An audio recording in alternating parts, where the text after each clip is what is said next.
जय जिजाऊ, मी आशिष मगर. स्वागत आहे तुमचं एटीएम गुरु युट्यूब चॅनलवर. आणि नुकतीच आज आंतरवली सराटीमधील महत्वाची निर्णायक बैठक पार पडली.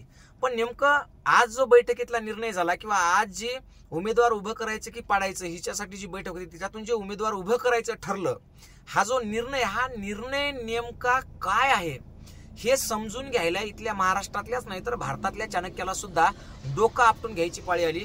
पाटील अगदी जमात होते, पण त्यांचा निर्णय ऐकून आणि त्यांची आजची जी बैठक आहे किंवा आजची सभा, आजचं भाषण ऐकून बाकी अख्खा सगळा महाराष्ट्र कोमात गेलेला आहे. कोमात की नेमकं घडतंय काय हेच आपल्याला आजच्या व्हिडिओतून पाहायचं आहे. अत्यंत बारकाईने आपण याचं विश्लेषण करणार आहोत की नेमकं काय काय प्लॅन्स आहेत, पाटील काय करणार आहेत नेमकं.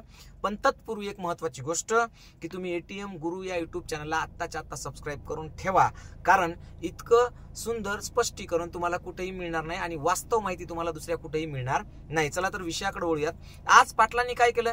पाटलांनी लय भारी सांगितलं. लढायच्या की नाही म्हणले लढायच्या, पाडायच्या की नाही तर म्हणले पाडायच्या. म्हणजे लढायचं बी ठरलं, पाडायचं बी ठरलं. एकाच वेळी दोन निर्णय आहे की नाही आपल्यातून निर्णय. आणि जे लोक इथले महाराष्ट्रातले जे विरोधक असतील, सत्ताधारी असतील, एकंदरीत खुर्द बुद्रुक दोन दोन पक्षवाले सगळे एकंदरीत जेवढे काही पक्ष, तिकडचे 6, तिकडचे 3, इकडचे 3, एकूण 6, उरले सगळे, या सगळ्या पक्षाचे जे काही नेते होते, जे काही थिंक टँक होती, त्यांना असं वाटत होतं की पाटलांना काय समजतंय राजकारणातलं आणि आपण मग यायची बैठक झाली की आपण याचा कार्यक्रम लावू. तर त्या सगळ्यांचा कार्यक्रम पाटलांनी अगदी पद्धतशीर लावलेला आहे. त्याला अक्षरशः टीव्ही फोडायची पाळी आलेली त्याच्यावर की नेमकं पाटलांनी काय केलंय. त्यांना आता याद्या जाहीर करायच्यात, त्यांना उमेदवाराचे नावं जाहीर करायचेत, कुठून कोण लढायचं, काय करायचं हे सगळं या राजकीय पक्षांना करायचं आहे. पण महत्वाचा मुद्दा असा झालेला आहे की नेमकं आपण करायचं काय. कारण ते वाट पाहत होते की पाटलांचं आज ठरेल, मग ते कोणते उमेदवार घेणार किंवा कोणत्या मतदारसंघात लढणार हे सगळं ठरवणार. मग आपण असं करून मग त्यांच्यानुसार अशी प्लॅनिंग करू, तशी प्लॅनिंग करू, मग पहिला डाव पाटलांनी टाकायला पाहिजे असं त्यांना वाटलं होतं. पण पाटलाचं काम असं आहे की तुम्ही कितीही डाव टाकले तरी पहिला डाव पाटलांना कधीच टाकायचं काम पडत नाही. पाटलाचा डाव हा शेवटचा, अंतिम आणि निर्णायक असतो. हे आजच्या बैठकीतून सिद्ध झालं. या पृथ्वीच्या वातावरणातील एक दिवस हवा संपून जाईल भाऊ, पण तुम्हाला खोटं सांगत नाही, जरांगे पाटलांची हवा कधीही संपणार नाही. तुम्ही लिहून घ्या माझ्याकडून. म्हणून मूळ मुद्दा असा आहे की आजच्या बैठकीत नेमकं घडलं काय. तर घडली पहिली गोष्ट अशी की आपल्या उमेदवारांना पाडण्यासाठी ज्या ज्या स्ट्रॅटेजीज करायच्या होत्या बाकी इतरांना, त्या करणं आता शक्य नाही. कोणी काही करू शकणार नाही, कारण आपला नेमका उमेदवार कोण हेच त्यांना माहित नाही. जर फॉर्म काढायच्या दिवसापर्यंत जर तुम्हाला एखादा आपला म्हणजे आपला अपोनंट कोण आहे, आपला विरोधक कोण आहे, आपल्याला कोणाच्या विरोधात लढायचं हेच जर तुम्हाला कळालं नाही तर तुम्ही नेमके कोणत्या मुद्द्यावर त्यांना विरोध करणार आहात. खतरनाक आहे की नाही कार्यक्रम. समजा एखाद्या मतदारसंघामध्ये एखादा उमेदवार जर आजच घोषित केला असता तर त्या उमेदवारामधल्या त्रुटी काय आहेत, त्या उमेदवाराच्या विरोधात प्रचाराची रणनीती काय असली पाहिजे, त्या उमेदवाराला पाडण्यासाठी आपण काय केलं पाहिजे, ही जी रणनीती असते ती रणनीती वापरायचं आता कामच ठेवलं नाही पाटलांनी, कारण आमचा उमेदवार शेवटच्या दिवशी ठरणार आहे. ओके, पहिली महत्वाची गोष्ट. दुसरी महत्वाची गोष्ट, कोणत्या कोणत्या मतदारसंघामध्ये आपण उमेदवारी देणार आहोत किंवा कोणते मतदारसंघ आपण लढवणार आहोत याचा जर विचार केला ते सुद्धा काहीच माहित नाही. म्हणजे ते सुद्धा कधी कळेल तर ते सुद्धा फॉर्म काढायच्या दिवशीच कळेल की आपण या मतदारसंघामध्ये उमेदवार दिले तर तिथं आपण लढणार आहोत.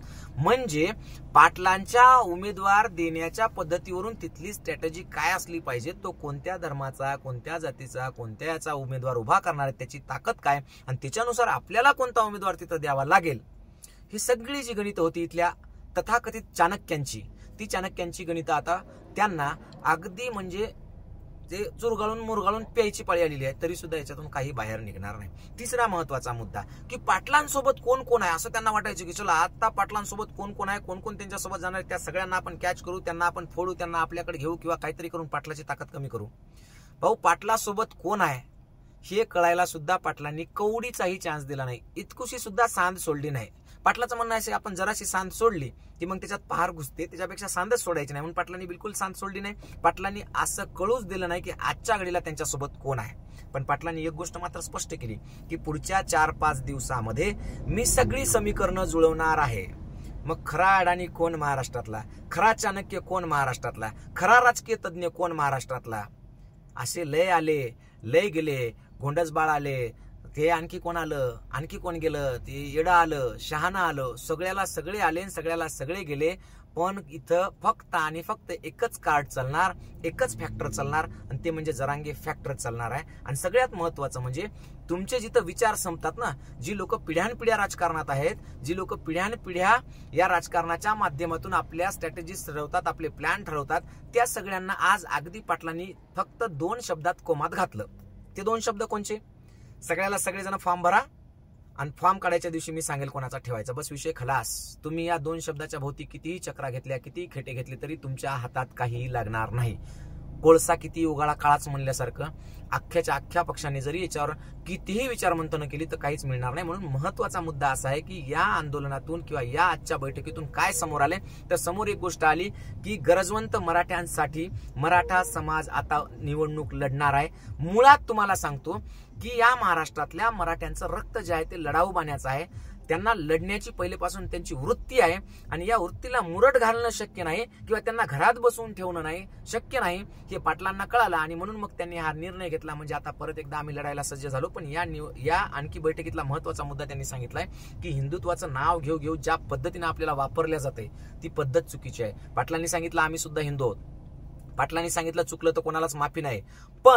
पण ज्या पद्धतीने तुम्ही मराठा समाजाला दंगलीसाठी आणि हिंसक गोष्टीसाठी वापरून घेत आलात आतापर्यंत, ते इथून पुढे होणार नाही. म्हणजे खऱ्या अर्थानं बहुजन चळवळीचं जर नेतृत्व आज कोणाकडे आहे, तुम्हाला वाटत असेल की जरांगे पाटील हे जातीवादक आहेत किंवा त्यांनी फक्त आरक्षणाचा मुद्दा हा मराठा जातीपुरता आहे, पण आज जे त्यांनी भाषणाची सुरुवात केली, जे भाषण केलं, त्यातून एक गोष्ट स्पष्ट होते की जरांगे पाटील हे महाराष्ट्राचंच नव्हे तर या देशाचं नेतृत्व करण्यासाठी सज्ज आहेत. या महाराष्ट्राचं सांस्कृतिक वैभव टिकवण्यासाठी जरांगे पाटला इतका आजच्या घडीला स्पष्ट वक्ता आणि कणखर नेता महाराष्ट्रात शिल्लक नाही. आजच्या जरांगे पाटलाच्या भाषणाने हे स्पष्ट करून दिलं, इथल्या समाजकारणातला असो, इथल्या राजकारणातला असो किंवा इथल्या कोणत्याही बाबतीतला असो, आज जरांगे पाटलासारखा कणखर, मजबूत आणि सगळ्यात महत्वाचं म्हणजे जरांगे पाटला इतका मुत्सद्दी नेता या महाराष्ट्रात आज घडीला नाही, हे याच्यातून स्पष्ट होतं. म्हणून अजून थोडा वेळ वाट पहा, काही दिवस वाट पहा, सगळे चित्र क्लिअर होतील आणि हे जसे जसे क्लिअर होत जातील तसे तसे मी तुमच्यापर्यंत ते मांडत जाईल. म्हणून पुन्हा एकदा सांगतो की एटीएम गुरु या चॅनलला लाईक करा, सबस्क्राईब करा, आजच्या व्हिडिओला जास्तीत जास्त शेअर करा. जे कोणी जरांगे पाटलांना म्हणत होते ना अडाणी हे कळत नाही, त्याच्या अडाणीपणाची मोजमाप आता घेत बसा म्हणा तुम्ही, आणि तुम्ही किती तज्ञ ते सिद्ध करत बसा म्हणा. चला, ओके, बाय, धन्यवाद, पुन्हा भेटूया.